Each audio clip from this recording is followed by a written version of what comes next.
Hello everyone and welcome back to Pokemon Mega Ruby. Last time around we finished up exploring the Battle Resort, and today the hunt for legendaries begin as we're soaring around Sootopolis City, and we're going to go down into the Nameless Cavern.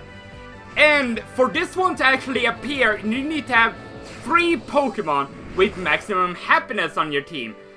And like, these different soaring spots are very strange, kind of, in how they appear. There's a lot of different requirements for them, which is, yeah, as I said, kind of strange. But anyway, the Nameless fresh air surrounds the area. It's clearing your head. This looks very familiar, and we got a hole, or some place where I want to put my hand deep, I guess. Mysterious ring is floating in the air. Something is visible deep in the hole. Would I dare put my hand deep in the hole? Yes, I do.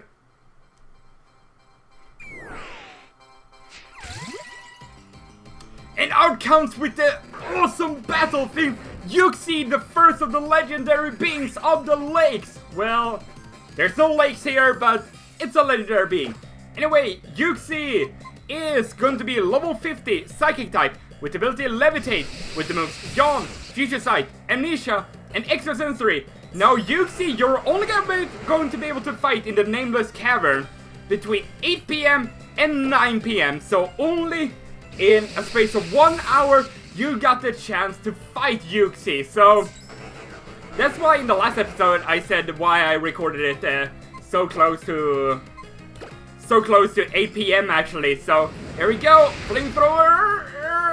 Uxie is actually a very defensively oriented Pokemon. It's got very good defense and very good special defense. But other than that, you shouldn't have really too much trouble actually catching this thing. Its only real attacking moves are Psychic type, and it can put you to sleep and be annoying like that. But overall, I don't think Uxie is actually too bad to catch. There's one other Pokemon of these legendary beings that are actually a little bit more tricky to catch. At least they were in Sinnoh. Uxie I never really found that difficult to catch, as I said. But at least in Sinnoh, I would actually recommend that you catch Uxie first, because of the fact that it has Yawn, which makes it a lot easier to put the other Pokemon to sleep and whatnot. Anyway, I think either bringing up Metagross or Azula is the best option here. Unfortunately, I didn't manage to put like a paralysis on Uxie, so that's a little bit annoying, I guess. But what you gonna do? What you gonna do when the Pokeballs come for you? What you gonna do? What you gonna do? So, 1, 2... Ah, come on, Uxie, get in the ball. So instead, it's the first of the 3 legendary beings, and they appear at different times of the day, which I will of course mention whenever I get to the other 2. But as I mentioned, some of these legendaries are just have some ridiculous requirement to actually, or kind of strange requirements to actually encounter. And I don't know how you would actually be able to figure this thing out on your own. I mean, max happiness could be pretty easy, but there's 1, 2, 3. There we go. That was actually not too bad. But this one that you actually have to have max EV, or a certain amount of max EVs on your team, or that you gotta have like a Pokemon level 100 on your team. It's just a lot of those different requirements. Or just some different Pokemon on your team actually. Known as the Being of Knowledge, it is said that it can wipe out the memory of those who see its eyes. But it always has its eyes closed, so fortunately for us, that doesn't happen to us. Anyway, now we're actually going to have to wait until it becomes 9 PM to actually fight the second Pokemon of the legendary beings. Alrighty then. The time is right now 9 PM or 21:07 in here, or that's the time that we use here in Sweden, but that's basically 9 PM, and it's 1 day before my actual birthday. Hooray! Anyway, clear air surrounds the area, making you feel strong. So let's put our hand deep in the hole again.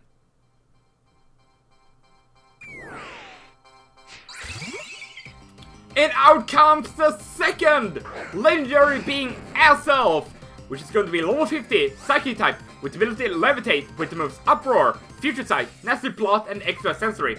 Now, Azelf is a very offensively oriented Pokemon. It's really quick, and I like it a lot. It's definitely my favorite out of the legendary beings.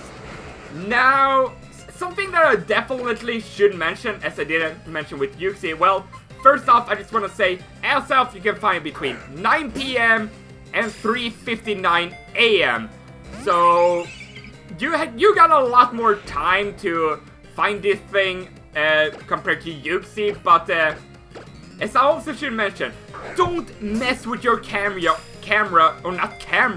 your time or your clock on your 3DS, because you're going to get completely screwed over, or the events will actually not happen, or they will not count until the next time or until it has gone by, I think it is 24 hours, so yeah, don't try and mix with your clock, because it's really not going to work. You're actually going to get punished for it. But anyway, Azelf could actually prove to be a little bit of a pain, because with Nasty Plot, it's going to be able to boost its special attack by 2 stages with just 1 use, so it can become a really, really good special attacker if it sets up just a couple of Nasty Plots. But fortunately for me, well, Uproar, okay, that did a lot of damage.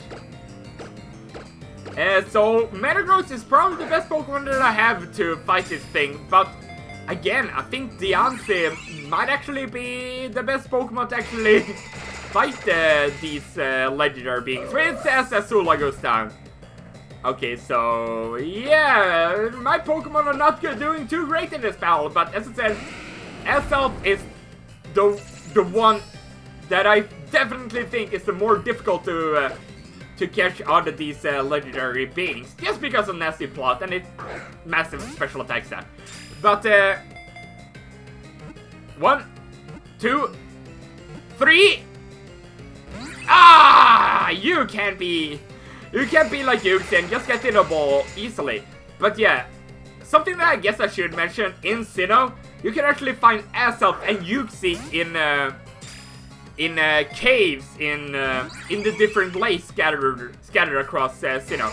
But the last legendary being was actually a roaming one, so I guess in that game, in Diamond, Pearl, and Platinum, that legendary being was actually the most difficult one to catch, or most difficult one to find too, I guess.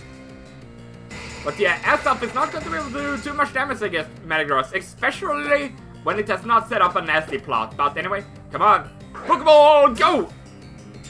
I do wonder how long time it's actually going to take to actually catch this Azelf. All these legendary beings actually have a 3 in catch rate, I do believe, so they're quite... they're difficult to catch in that sense, at least more difficult than, let's say, Rayquaza. But as I mentioned, the Uxie battle, I really like this theme. I actually like a lot of the battle themes from the Sinnoh region. Oh, sorry about the sneeze there. But I really want to catch Azelf or all these legendary Pokemon in their Pokeball. That would just be... it would be... oh god! Oh dear god! Actually having the Uxies here, it's not actually too bad of an option either, because it's really freaking high level, and it of course resists the Psychic type moves, but Future Sight. Future Sight, I do believe, doesn't get affected by weakness or super effectiveness, so it could actually work on Dark type Pokemon, which I guess is quite an interesting thing. 2. Ah, Azelf, you're plotting something against me, I see. And it's a very nasty plot.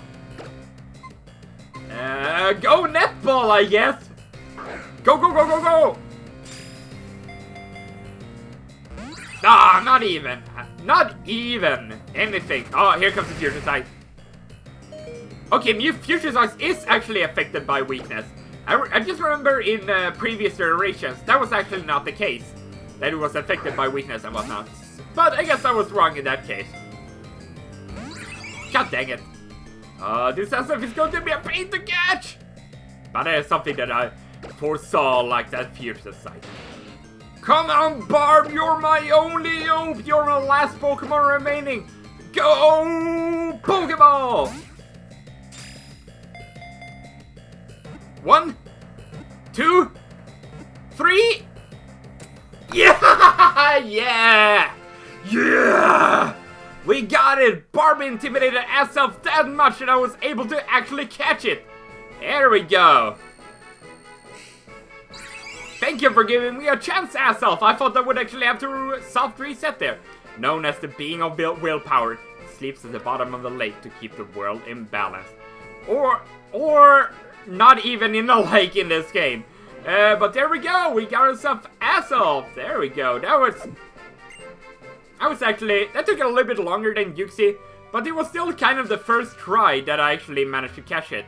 Now there's only one legendary Pokemon left, but we're going to have to wait until the next day because the next one actually starts appearing at 4 AM.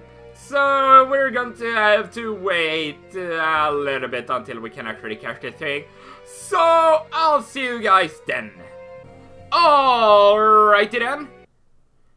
As you can see here, it's now the very next day, 10:32 AM, which means happy birthday to me, happy birthday to me.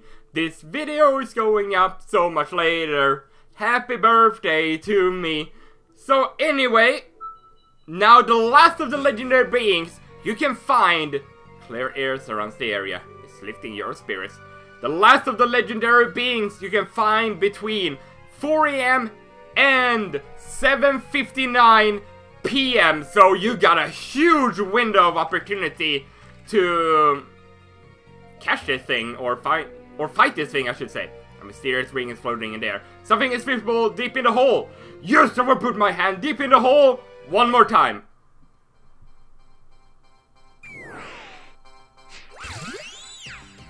This is Mesprit, the last of the legendary beings of the lakes. Mesprit is going to be level 50, psychic type, with the ability Levitate, with the moves Lucky Chant, Future Sight, Charm, and Extra Sensory. Now, if you have a dark type Pokemon just like me, Mesprit won't actually be able to hit you, so that's quite a good thing. But first off, I want to try and get a paralysis on Mesprit, even though I didn't get one on either Uxie or Azelf, and it's not looking like I'm getting one on Mesprit either, but let's just try it. Come on now. Don't KO it. No, it actually lives, but it didn't get paralyzed, which is most unfortunate. Mesprit, oh, critical hit. Mesprit is more balanced out of the three legendary beings. Kind of has one side Azelf and one side Uxie, or it's just a balance of it. I don't know what I'm even trying to say anymore, but Mesprit was a pain to catch in Diamond, Pearl, and Platinum because it was a roaming legendary. So you either had to use your Master Ball or try to trap it in if you didn't want to go around and just encounter it a bunch of times trying to catch it, which was of course a strategy that you could use too, to just throw a quick ball or I guess lower its HP, encounter it once, throw a quick ball, and then Mesprit would run, then you had to encounter it again. But it was actually much easier to find roaming legendaries in Sinnoh than it was compared to other regions. Because you actually had a app in the bottom screen that actually told you where the roaming legendaries would actually be at that point. And you can kind of predict where they actually would go. It was still time consuming, don't get me wrong, but it was much easier than compared to previous generations. But anyway, can't really do that much more, so let's just continue to throw Pokeballs. This is actually my second attempt trying to catch Mesprit. I actually managed to catch it, but my capture device crashed for whatever reason, or my software crashed for whatever reason when I stopped the recording. So I actually had to re-record this, unfortunately, and I caught it rather quickly actually, so I was a little bit disappointed about that. So let's just hope that my software doesn't crash this time. So come on, go for it. Oh, god dang it, Mesprit. God dang it. 1, 2, 3. Ah! It actually went in on the third last time I recorded. But anyway, also something that I guess I should mention is, from what I can tell, pretty much every one of these legendaries have this kind of background, which I'm kind of indifferent about. It's a nice looking background, don't get me wrong, but I don't know if it really fits all these legendaries, let's say. I think what actually be something that would be more fitting is that the backgrounds of these legendaries would actually fit the backgrounds in where you actually caught them in previous games. Like these Pokemon would be in a cave, so it kind of makes sense for them to, or for the background to be cave-like, at least resemble the different caves. But anyway, that's just in my opinion. I would like that more, but let's see if Mesprit would actually like that opinion more. Come on now, Mesprit. Ah, god dang. Mesprit, you're being a pain in the butt. 1, 2, 3. There we go. That didn't actually take too long. I think it was pretty much in between Uxie and Azelf. So there we go. We called Mesprit the emotion Pokemon. Known as the being of emotion, it taught humans the nobility of sorrow, pain, and joy. There we go. We now caught all 3 legendary beings of the lake, which means next time on Pokemon Omega Ruby, we'll be fighting the legendary deities. Thank you very much for watching. Hope you enjoyed it. I will see you guys next time. Goodbye.